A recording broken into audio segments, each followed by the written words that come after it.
In this video, I'm going to show you the best practice routine to help you improve your wedge game using SkyTrak.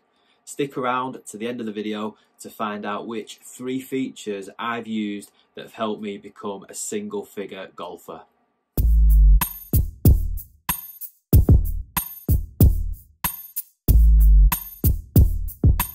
Welcome back to Handicap Golf.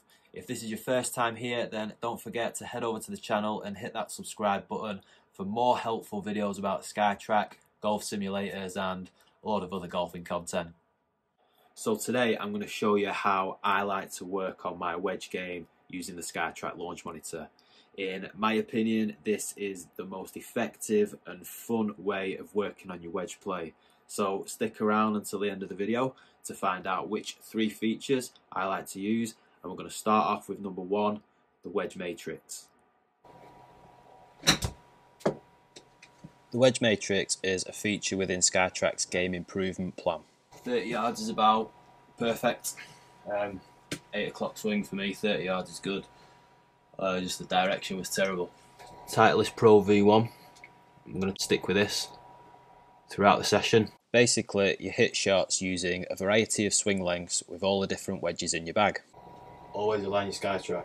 At the end of it, it provides you with a nifty little table of results that show your average distances for each swing length with each wedge. As you can see, I'm currently in the process of completing my own wedge matrix, and I'll show you my results at the end of this session.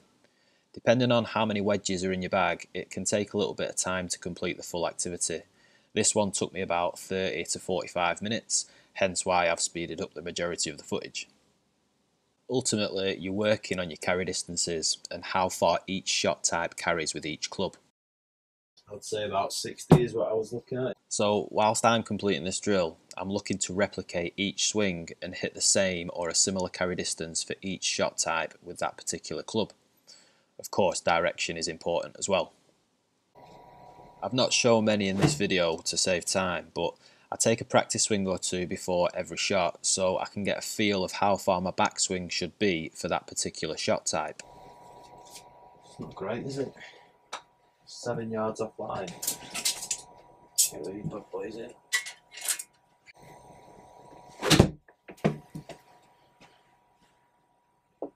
Still gone right. Well, that was interesting. Bit annoying as well, pushing everything right towards the end. Well, most of it actually. Right, you've just seen the full process for a lob wedge, so I'm going to speed it up through the rest of this drill with my sand wedge and pitching wedge. That's a proper golf shot. 8 o'clock pitching wedge, 50 yards. The swing lengths that you practice in the wedge matrix are based on the clock system, and they include an 8 o'clock pitch, half swing, 3/4 swing and a full swing. Full pitching wedge I'm looking at about 120, give or take. But the data that you get at the end of the session is extremely useful, and all of a sudden those shots inside 100 yards are not so daunting because you know exactly what club will carry that distance and how much of a swing you need to use. So this is the final result of your wedge matrix, an extremely handy table of results that you can print off and attach to your golf bag for reference when you're out on the course. This table also forms the basis for the rest of our wedge workout on the SkyTrak. For the second part of the wedge workout, I use the randomiser feature within the range part of the SkyTrak software. I like to set my distances between 30 and 125 yards because 30 yards is my 8 o'clock lob wedge distance and 125 yards is my full pitching wedge distance. For this practice, I set the green difficulty to medium, but sometimes I'll choose a hard green. You can choose whatever difficulty you feel most comfortable with. The aim here is to hit at least 70% of the greens with my wedge shots. Again, you can set your target higher or lower depending on your ability level. I use the average results table from a wedge matrix to work out which club and shot type is the most appropriate for the distance that the SkyTrak Randomiser generates. 91 yards. Looking at that, sand wedge. Full is average 88. Gone right. Shithead. That's good. Surely. Beautiful. Beautiful. It's fucking heavy. It's on there. Boom. So I'm going to hit 20 shots. Warm up for my par 3s in a bit. Should be good. Oh, it's got miles right. 70 yards exactly. 83 yards, that's a bit of a bummer, isn't it? Let's go full sandwich, but take it easy.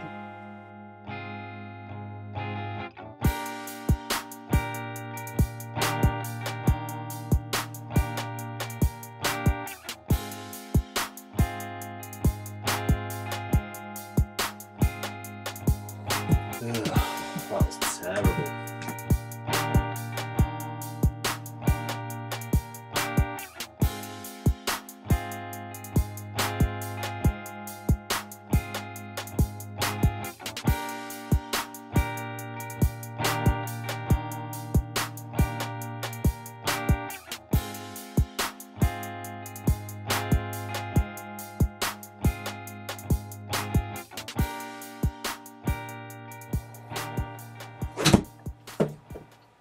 Decent.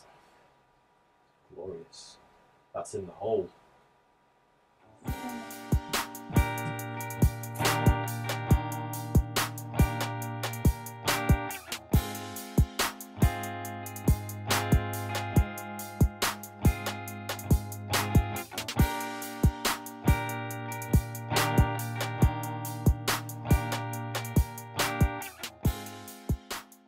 Finally, the third part of my wedge workout is to play 9 holes on the beautiful par 3 course at Augusta.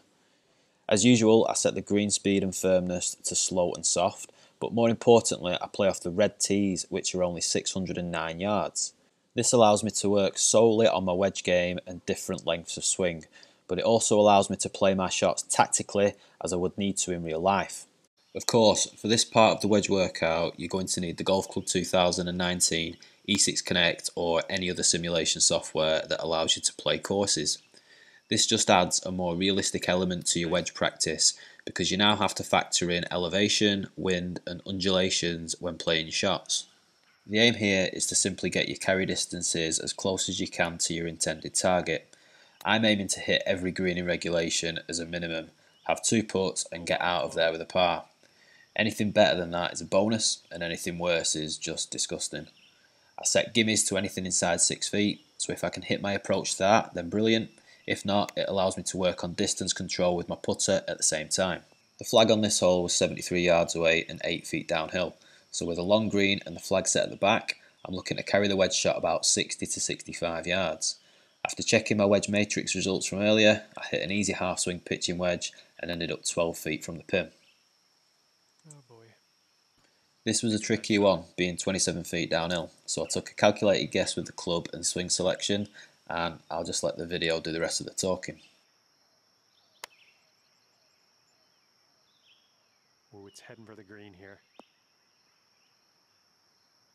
We love tapping birdies. So I'm 1 under after 3 and I'm going well, and my confidence is up because I know which club I can hit which distances. This confidence will transfer over to the course in real life too. On this hole I had 64 yards to the pin and it was slightly uphill.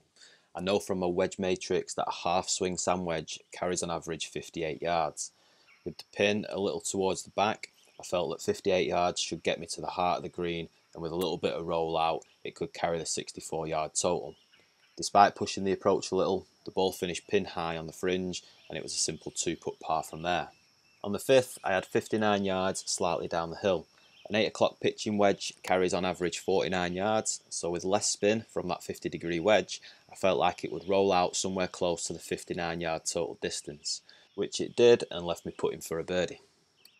The putting on the golf club and simulators in general is not easy, so don't beat yourself up too much if you have the occasional 3-putt. I thought one was on its way here, but fortunately I managed to sink the return putt and keep my score in the red numbers. As you can tell, I was pretty happy about that as well. Nice stroke on that one. This hole was tricky because with water all around, I knew that I had to use a more lofted club to get the ball to stop quickly. So this is an example of the course management you have to consider during this part of your wedge workout. It's not just a straightforward shot like on the randomizer. This is what makes your practice closer to real life golf, and this is where your game will start to improve much quicker. Your club selection and tactical approach on every hole is what will help you lower those scores, and it's something that you need to work on just as much as your golf swing. With the way I was striking my pitching wedge today, 114 yards was a nice distance for a full pitching wedge swing. I must admit, when I hit this one and I saw it going towards the flag, I was getting pretty excited. I thought this was going in. I think this is bound for the green.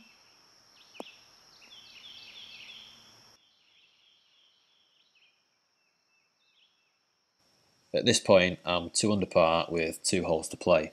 I'm a bit more nervous because I've never posted an under par score before on the Golf Club 2019.